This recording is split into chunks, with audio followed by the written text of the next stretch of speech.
Hello, hello, hello. It is Dr. Brandy B on this Good Friday, and I have the entire crew with me today.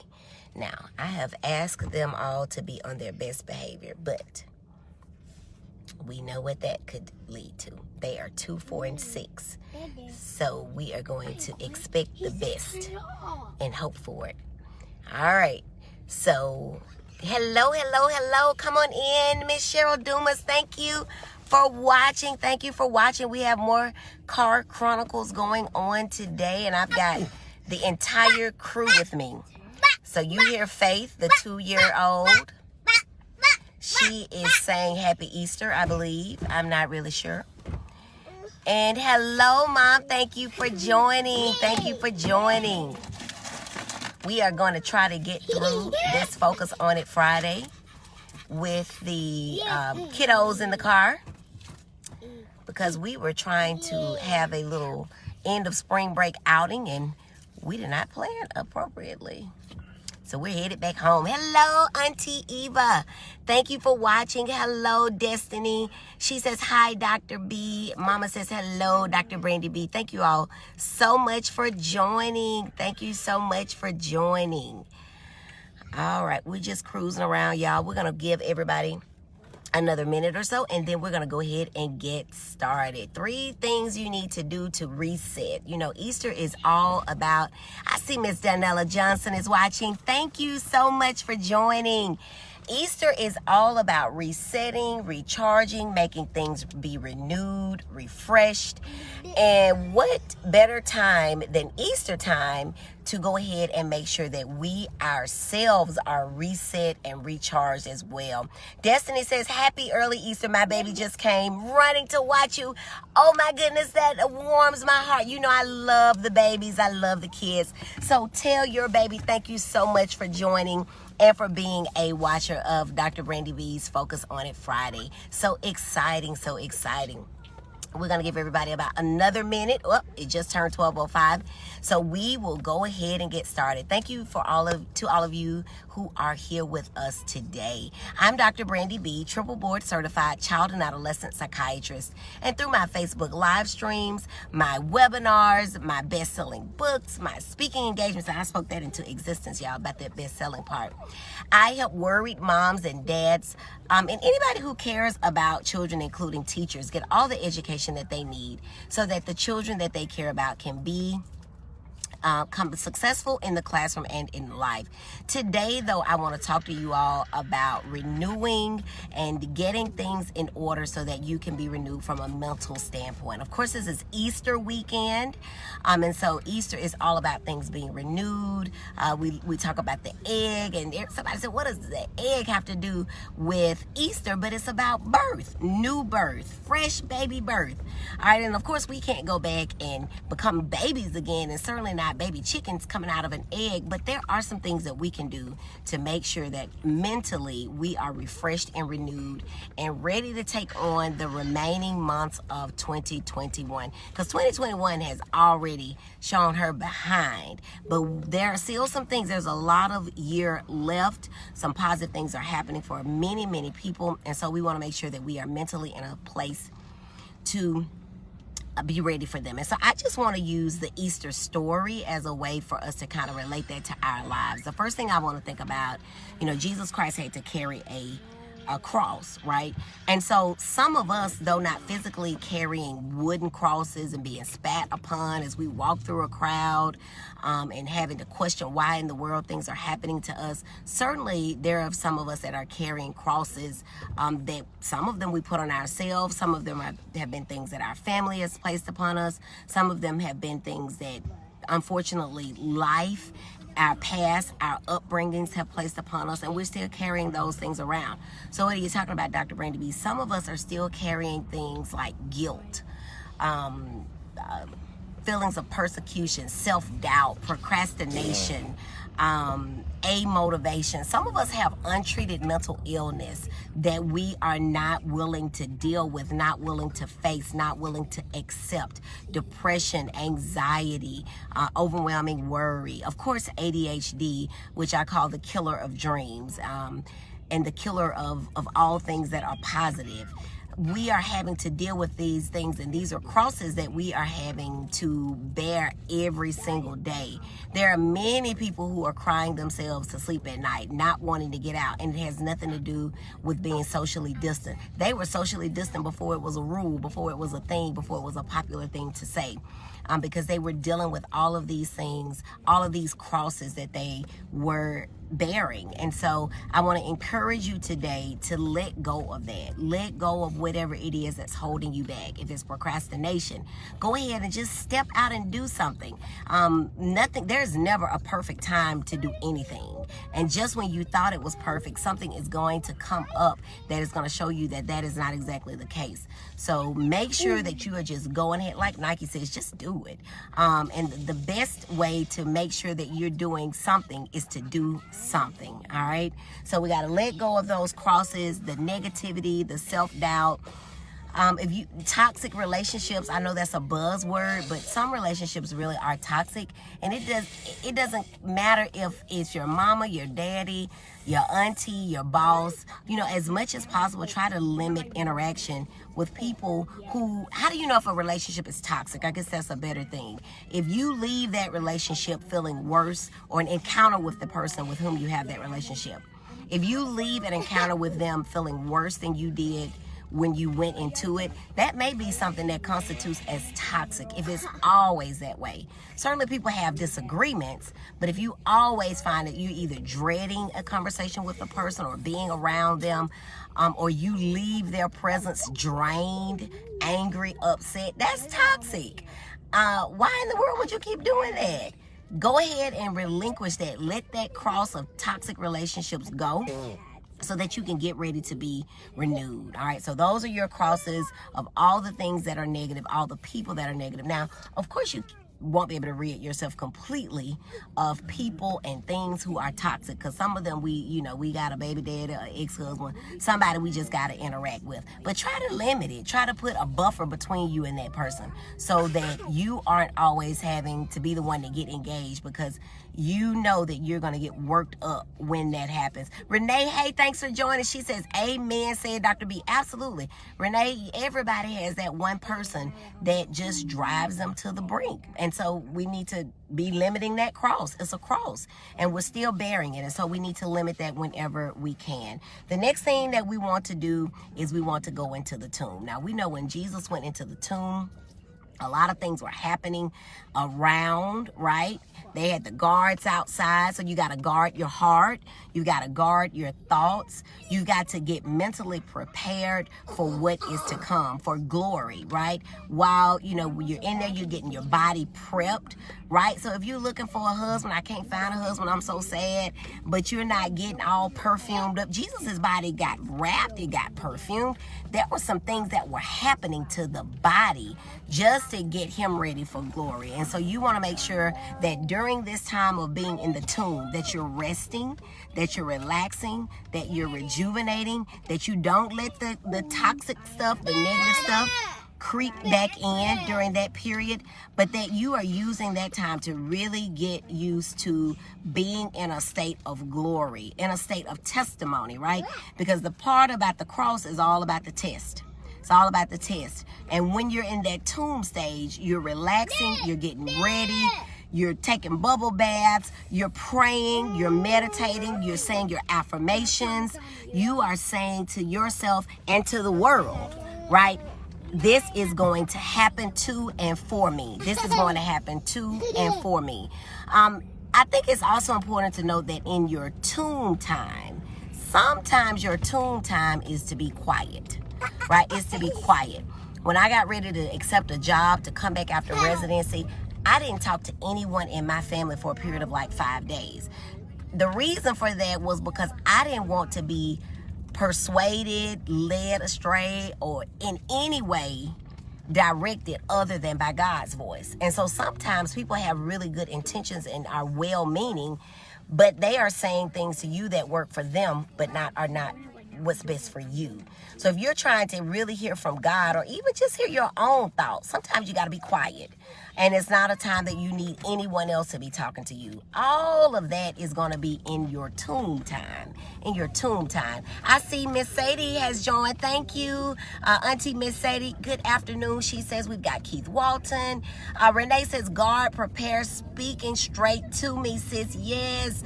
Renee says, amen. 2 and 4. Absolutely, y'all. Renee works out for me, with me rather. And she is doing so well. But we're talking about 3 things that you need to do to prepare for your renewal, for your rebirth. And we're kind of using, of course, I'm not in any way trying to be disrespectful to what Jesus Christ went through, right? But y'all know I am big on acronyms and other ways, analogies that we can understand how what someone else went through, or a story in some way, how it can be fitting to us. And so right now we're just using the story of Jesus Christ. Y'all know he was persecuted. I'm a Christian. I don't hide that on my show, okay? Jesus Christ was persecuted.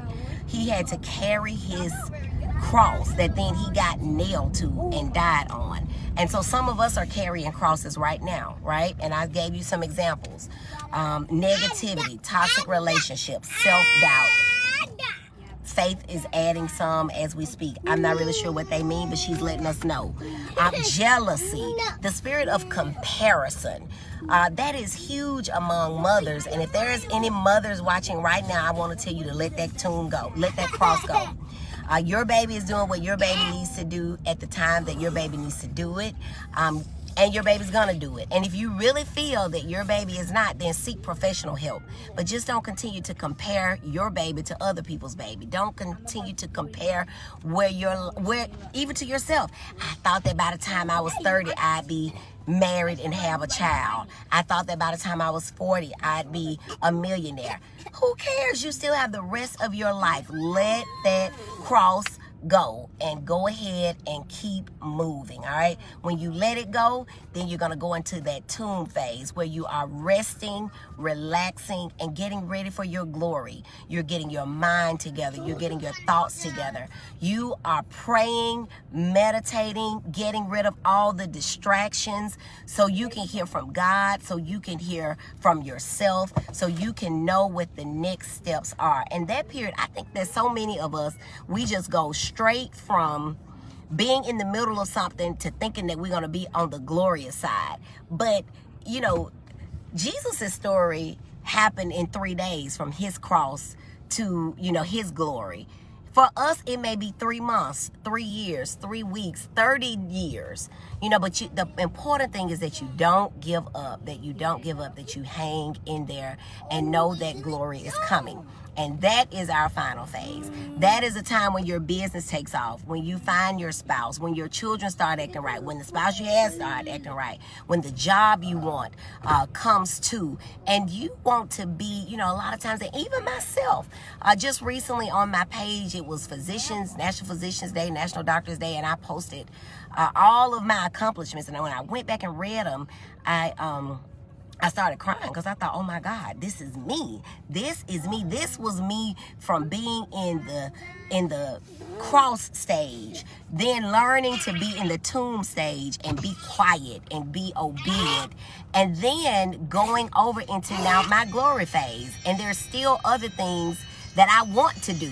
So those things are still in the tomb phase. And so we just must realize that phases come and go. New ideas come and go. New people come and go. And you have to figure out, where are those people in that cycle? Are they coming in at the rest phase, or are they coming in just at the end to help you get to glory? These are the things that we definitely just need to know. Y'all, Faith is cutting up in the backseat. Cutting up. But that's okay. We're going to finish. So your glory phase, going back to me and all the things I wrote about myself. You know the heart of somebody who is bragging versus somebody who's just telling you, hey, you can do this too. You can do this too. And you know the heart of that person. You can tell. But somebody broke it down to me and said, if you as a parent gave your child a gift, and a Christmas gift, and they said, well, Mama, I don't ever want to play with it because other people may think I'm bragging about it, you will feel bad about that. And I think the same way is with Jesus Christ. If he gives us a gift, if he delivers us from depression, oppression, anxiety, ADHD, an abusive relationship, a business that was failing to a business now that is very much successful, from losing at life to being on top and winning, he wants us to tell people about it. It's not to brag, it's not to boast, but it's to let people know that your tomb days have ended. You have hung up your cross and you are moving on into your glory days. I think that is a message that we can all deal with. Like I said, we all go in and out of those phases each and every day. You may be in the middle of glory and wake up the next day and find out that a close relative has died. All right, but you got to figure out how you're going to handle that cross. Do you just stay in a state of depression? And remember, we talked about grief. Grieving is okay. Grieving is appropriate. But do you stay in a state of depression, or do you say, I've got to keep going, not only because I want to, but because Jesus Christ will want me to, and because my loved one will want me to? So continue to be blessed. Continue to enjoy your Easter weekend, your Good Friday. It is indeed a beautiful day here in Birmingham. I hope that it is good wherever you are. I love each and one of you all, and I want to see you in your state of glory, and I want to hear about it too. I love that we talk to each other in this way. Let's see, Renee says, hey, the root of all evil is that spirit of comparison. Let go and let God. Yes, ma'am. I'm telling you, Renee, we work out together. There is the spirit of comparison. Well, she lost 10 pounds this week and I lost 1. Mommy groups, comparison, marriages, comparison. Her husband helps her, mine doesn't. Let's talk to your husband, but be grateful for whatever he's doing. Let's tell him, hey, I need help in this area. Remember, we talked a couple of weeks ago when we were talking about, are you taking care of you, Mom? Men don't know unless you tell them. Even though they can be sitting right there looking at you juggle 3 things and a purse on your shoulder, they just may not think, well, let me at least get a purse, unless you say it. So we do need to make sure that we are not comparing ourselves to other people in any way. Renee says, our miracles and blessings are found in our obedience. Obedience, oh my goodness. The Bible tells us it's better than sacrifice. So make sure you're being obedient. Back in October, we talked about getting somewhere and sitting down. And that is so important. In this period of renewal, we need to rest and make sure that we are listening. The now season. Happy Easter. Love you. Miss Danella says, you are incredible. Thanks for the mindful inspiration. Mama says, good information always. Auntie Eva says, happy Easter. And Renee says, and perception is not always reality. Absolutely. Absolutely. Absolutely. These are all good tips. I'm going to get out of here. I'm with the family today, and they have been decent enough to allow me to spend this time with you all. But I do want to thank you for watching. Hopefully this has touched you in some area of your life, whether you're at the cross stage, the tomb stage, or your glory stage. Know that glory will come, but you got to hang in there. You got to keep the faith and hang in there. You may doubt, right? God, Jesus Christ asked his Father, why have you forsaken me, right? He asked that. So make sure that you are asking the questions of God. Don't blame him, just ask him. What's my next step, Lord? How much longer? I can't take it much longer. This cross is getting heavier. These toxic people keep calling me. My boss won't let up. My boss fired me. Whatever. You can get over it. And when you get that new job, we will be glad to hear about it. Make sure you're wearing your mask, right? When we see each other again, I believe the mandate in Alabama will have ended, but I want y'all to continue to use good common sense. Please get the vaccine. That is the way we're going to get out of this, and wash your hands and take care of each other. Love everybody, right? Even the people that don't love you. And there are some people that are just out there that are evil, but love them anyway and ask God to give you strength. I'm going to get out of here. I will see you all next week. But please, please, please have a good Friday and have a happy Easter on Sunday. I'm Dr. Brandy B, triple board certified child and adolescent psychiatrist, through my Facebook live streams, my upcoming best-selling book, and all of my other speaking engagements. I help worried moms and dads get all the education they need so they can be successful in the classroom and in life. If you need me, just hit me up in my inbox. However, if you are a patient of mine already, please call the office where I see you or your child. That is the best way to contact me. I'm not being ugly if I don't respond to you and you are my patient. It is just that I cannot entertain those HIPAA violations over in my inbox. So call me at the office where I see you. All right, y'all be safe and know that Dr. Brandy loves you. Talk to you later. Bye.